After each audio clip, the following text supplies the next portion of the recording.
నువ్వు మందు తాగు, సిగరెట్ తాగు. నీ ఇష్టం.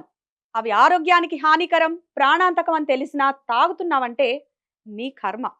దానికి ఎవరు ఏం చేయలేరు. కానీ ఎక్కడ తాగాలనేది మాత్రం నీ ఇష్టం కాదు. దానికో ప్లేస్ ఉంటుంది, దానికో పద్ధతేడుస్తుంది.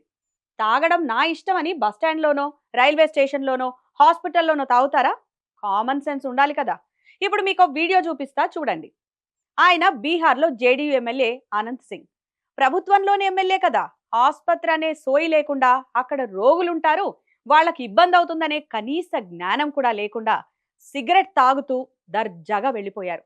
అంటే ప్రభుత్వంలో ఉంటే ఎవరేమైపోయినా పర్వాలేదా? ఇదేమైనా రాచరికమా?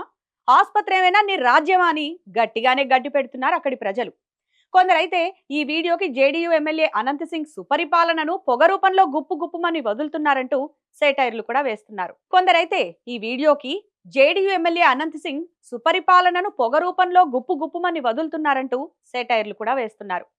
ఎంత ప్రభుత్వంలోని ఎమ్మెల్యే అయినా సరే ఆయనపై ఖచ్చితంగా చర్యలు తీసుకోవాల్సిందే. ఇలాంటి పనులు మరో నాయకుడు రిపీట్ చేయకుండా స్ట్రాంగ్ మెసేజ్ పంపించాల్సిందే.